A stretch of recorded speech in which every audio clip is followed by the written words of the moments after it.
પ્રમાણે છે, પણ તત્વ પરમાત્મા સત્ય સ્વરૂપ તો દ્વૈત પણ નથી, અદ્વૈત પણ નથી. એકત્વની અને દ્વિત્વની કલ્પનાથી પર છે. પણ લોક માનસ આગળ આવે છે ત્યારે એ ત્રિપુટી રૂપે, ત્રિમુખ રૂપે જ આવે છે. જમીનમાં બી વાળીએ તો પહેલા એ ફાટીને બે ભાગ થતા એ બે ને ધારણ કરનાર ત્રીજો દાંડો હોવો જોઈએ. આ ત્રિમુખ બીજ દત્ત. આમ સૂક્ષ્મ દ્રષ્ટિએ વિચાર કરશો તો સચરાચર બધું દત્ત સ્વરૂપ, ત્રિપુટી સ્વરૂપ જાય છે. ઉત્પત્તિ, સ્થિતિ ને લય એ દરેક વસ્તુની ત્રણ અવસ્થા દત્તના ત્રણ મુખ નથી શું? વા, પિત્ત ને કફ એ ત્રણેયનું સમતોલપણું તે આદર્શ સ્વાસ્થ્ય દત્તની આયુર્વેદિક મૂર્તિ. ભૂત, ભવિષ્ય અને વર્તમાનના ત્રણ મુખને ધારણ કરતી દત્તની કાળ મૂર્તિ પણ કલ્પી શકાય. આમ કેટલીય ત્રિપુટીઓ અને તેને અનુરૂપ તે જાતના દત્ત સ્વરૂપો હોઈ શકે. દરેક ધર્મમાં આ ત્રિપુટીની ઈશ કલ્પનાનો થોડે ઘણે અંશે એક યા બીજી રીતે ઉલ્લેખ કરેલો છે. બૌદ્ધ ધર્મની બુદ્ધ ધર્મ સંઘ ત્રિપુટીની કલ્પનાનું અધિષ્ઠાન પણ એ ત્રણેયથી પર આ પરમ તત્વ છે. પારસીઓ અગ્નિ, ઉદક ને સૂર્યની ત્રિમૂર્તિ ઉપાસે છે. ઇસ્લામીઓ ખુદા, પેગમ્બર અને પેગામ પવિત્ર કુરાનની ત્રિપુટીને વંદે છે. ખ્રિસ્તી ધર્મના ફાધર અને હોલી ગોસ્ટ, પિતા, પુત્ર અને પવિત્ર આત્માને પણ આપણા બ્રહ્મા, વિષ્ણુ અને મહેશની સાથે સરખાવી શકાય. વિષ્ણુ એ ફાધર, પિતા છે. બ્રહ્મા એ સન, પુત્ર છે. શાસ્ત્રોમાં બ્રહ્માને વિષ્ણુના પુત્ર તરીકે વર્ણવ્યો છે ને. અને શંકર એટલે હોલી ઘોષ, પવિત્ર આત્મા. કામદેવને કામના માત્રને બાળીને ભસ્મ કરનાર યોગીશ્વર પુરાણ પુરુષ હોવા છતાં ધાવના બાળક સભા ઘોડા નિર્દોષ શંભુ એ સાથે જ પવિત્રતાની મૂર્તિ, મૂર્તિમંત પાવિત્ર્ય છે. અને તેથી એ પાવિત્રના ઝરણા રૂપે હતા. જ્ઞાનના પ્રવાહને ઠેક ઠેકાણે આપણા શાસ્ત્રોમાં શિવ પાર્વતી સંવાદ રૂપે વર્ણવ્યો છે. ખ્રિસ્તી ધર્મનો ત્રિપાંખ્યો ક્રોસ ને આપણા ત્રિશુળને સામ્ય નથી શું? આપનું જળકમંડલું બેપ્ટિઝમ ખ્રિસ્તી ધર્મની દીક્ષા સમયે કરાતા જલસિંચનનું સૂચક છે. ખ્રિસ્તી દેવોમાં વગાડાતા પિયાનોનું જનક, પ્રભુના હાથને શોભાવતું આપણું આદ્યવાદ્ય શંખ ડમરું ન કહી શકાય. માળા તો પવિત્ર ખ્રિસ્તીઓ વાપરતા જ હોય છે. અને એમના ધર્મ સંસ્થાપક જગત તારણહાર જીસસ ક્રાઇસ્ટના જન્મની કલ્પના પણ કેવી! કુમારી માતા મેરીથી એમનો પ્રાદુર્ભાવ એટલે સ્ત્રી પુરુષ સંબંધની વાત જ નહીં. આપણા અવતારોને પણ અયોની સંબંધ નથી વર્ણવ્યા. અને દત્તાવતારમાં પણ શું, એક વખતે ઋતુસ્નાતા અનુસૂયાજી પોતાના પતિ અત્રિ ઋષિને પગે લાગવા ગયા અને ઋષિની આંખમાંથી એક તેજો જ્યોતિ નીકળી અનુસૂયાજીના ઉદરમાં પ્રવિષ્ટ થઈ. તે જ વખત જતા બાળ દત્ત સ્વરૂપે પત્ની સત્યવર્ણન કરવા જતા બ્રહ્મા, વિષ્ણુ અને મહેશ સતીના પુણ્યસંકપતિ બાળ સ્વરૂપ થયા વગેરે કલ્પનાઓની પાછળ પણ આ સ્ત્રી પુરુષના શારીરિક સંબંધના અભાવની અને સતીના પાવિત્ર્યના પ્રભાવની ભાવના જ રહેલી છે. આમ દત્ત સંપ્રદાય ઉપાસનાનો કોઈ સંપ્રદાય ઉપાસના સાથે વિરોધ નથી. હર કોઈ જાતિનો, હર કોઈ ધર્મપંથનો કે જાતિ કે ધર્મમાં ન માનનારો પણ એનો ઉપાસક હોઈ શકે.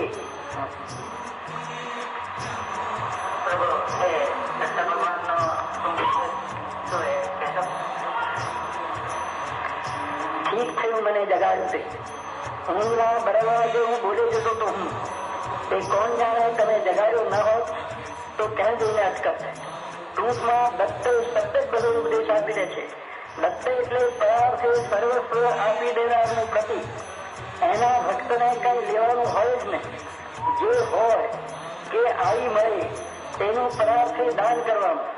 આમ દરેક જણ પોતાની પાસે જે કંઈ હોય તે કોઈ પણ જાતના બદલાની આશા વગર બીજાને આપી દેવાની વૃત્તિ રાખે ને સાચું ઈશ્વર પૂજન આ જ છે.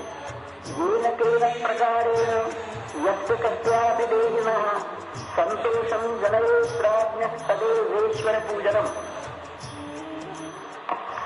આપણને પ્રભુ તરફથી મળેલી કોઈ પણ શક્તિ દ્વારા કોઈ પણ પ્રાણીને આચરણી થાળી ને એ રીતે જનતા જનાર્દનની સેવા કરવી એ જ્ઞાનીનું અને એટલે જ સાચું ઈશ્વર પૂજન છે. અને પરમાત્માએ એક પણ મનુષ્ય નથી સર્જ્યો કે જેની પાસે બીજાની સેવા માટે કશું એ ન હોય. દયા દાન और दमन है दत्ता का यह भेद सत्ता विषयाध्यास है ताको तू कर भेद त्रिविधम नरकस्येरम द्वारम नाशनमात्मनः काम क्रोधस्तथा लोभस्तस्मादेतत्रयं जये. માણસ માત્ર સુખને શોધે છે અને વિષયાધ્યાસ એ દુઃખનું મૂળ છે. એ દુઃખ મૂળના નરકના 3 બારણા કહ્યા છે. કામ, ક્રોધ અને લોભ. એ 3 બારણા બંધ કરવાનો, એ દુઃખને દૂર કરવાનો ત્રિવિધ ઉપાય શ્રી દત્ત ત્રિમુખે સૂચવે છે. વિશેષ ચિંતન છોડી દઈ માણસે કામ દૂર કરવા ઇન્દ્રિય દમન કરવું જોઈએ, ક્રોધ દૂર કરવા દયાભાવ કેળવવો જોઈએ અને લોભ નિર્મૂળ કરવા પ્રભુની માફક પોતાનું સર્વસ્વ બીજાને દાન કરવા અર્પણ કરવા તત્પર રહેવું જોઈએ. ઘણા દાતાઓ દુઃખી થતા જોવામાં આવે છે.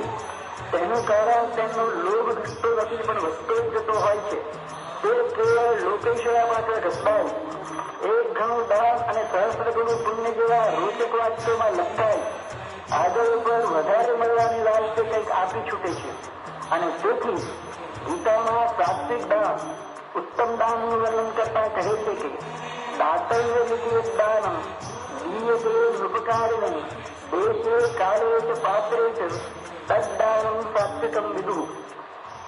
કોઈ પણ જાતના બદલાની ઈચ્છા વગર, સ્વપ્નમાં કીર્તિનો લોભ રાખ્યા વગર, ભૂખ્યાને ભોજન, પ્યાસાને પાણી, નંગાને વસ્ત્ર, મૂર્ખને જ્ઞાન, દુઃખીને દિલાસો, નિરાશ્રિતને આશો વગેરે અપાય છે. એ સાચું દાન છે. ને એવું દાન કરનાર કદી દુઃખી થતો સાંભળ્યો નથી. ભગવાન દત્તનો આ સનાતન ઉદ્દેશ છે.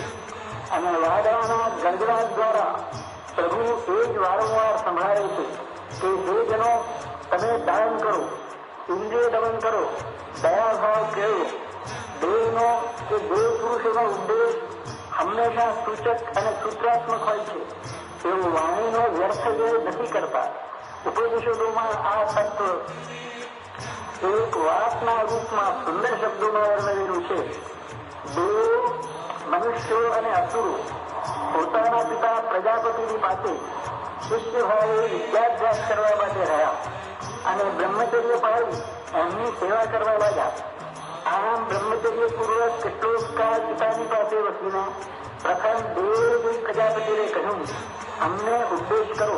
પ્રજાપતિએ ઉત્તરમાં માત્ર એ એક જ અક્ષર કહ્યો. તે સાંભળી દેવે પોતાને કૃતકૃત્ય માની ચાલવા માંડ્યા. એટલે પ્રજાપતિએ પૂછ્યું, કેમ મેં ઉપદેશ કરેલા અક્ષરનો અર્થ તમે જાણ્યો? વિલાસપ્રિય દેવોએ કહ્યું, હાજી, અમે બરાબર સમજ્યા છીએ. આપ અમને તમે દમન ઇન્દ્રિયોનો નિગ્રહ કરો એવું કહો છો. આ સાંભળી પ્રજાપતિએ કહ્યું, હા, એ જ મારા કહેવાનો અર્થ છે. તમે બરાબર સમજ્યા છો, માટે જાઓ, એનું બરાબર પાલન કરજો, તમારું તેથી કલ્યાણ છે. ત્યાર પછી મનુષ્યો પ્રજાપતિ પાસે ગયા અને બોલ્યા, અમને ઉપદેશ કરો. પ્રજાપતિએ તેમને પણ એક અક્ષરનો ઉપદેશ કર્યો. એ સાંભળી મનુષ્યો પાછા જવા લાગ્યા.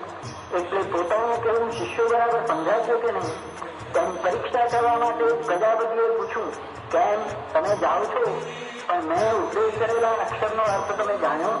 લોભી મનુષ્યોએ કહ્યું, જી હા, આપે અમને તમે દાન કરો એમ કહ્યું. પ્રજાપતિ ખુશ થઈ બોલ્યા, હા, એ મારા કહેવાનો એ જ અર્થ છે. પણ યાદ રાખજો, માત્ર જાણીને કાર્ય નહીં થાય. એ પ્રમાણે વર્ષોનું જ કલ્યાણ થશે. મનુષ્યો ચાલ્યા ગયા એટલે અસુરો પ્રજાપતિ પાસે ગયા અને અમને ઉપદેશ કરો એવી વિનંતી કરી. એમને પણ પ્રજાપતિએ એ એકાક્ષરી મંત્રોનો જ ઉપદેશ કર્યો. ઉપદેશ પૂરો થયા પછી પ્રજાપતિએ પૂછ્યું, કેમ મેં શાનો ઉપદેશ કર્યો તે તમે સમજા? આ સાંભળી અસુરોએ વિચાર કર્યો કે આપણે સ્વભાવથી હિંસા પર આવ્યા છીએ, તેથી જરૂર બાપુ આપણને પ્રાણી માત્ર પર દયાભાવ રાખવાનો જ ઉપદેશ કરે છે. આમ વિચાર્યું તેમણે કહ્યું, હા, આપનો કહેવાનો અર્થ અમે બરાબર સમજ્યા છીએ. અમે ભૂષા પ્રિય છે, તેથી આપ અમને પ્રાણી માત્ર પર દયા કરો એમ કહો છો. આપે ઉપદેશેલા દયાનો દયા એ જ અર્થ છે. આ સાંભળી પ્રજાપતિએ કહ્યું, બરાબર છે, એ જ મારા ઉપદેશનો અર્થ છે. માટે જાઓ, વેર ભાવ ત્યજી રહી પ્રાણી માત્ર તરફ દયા ભાવ રાખો. એમ કરવાથી તમારું કલ્યાણ થશે.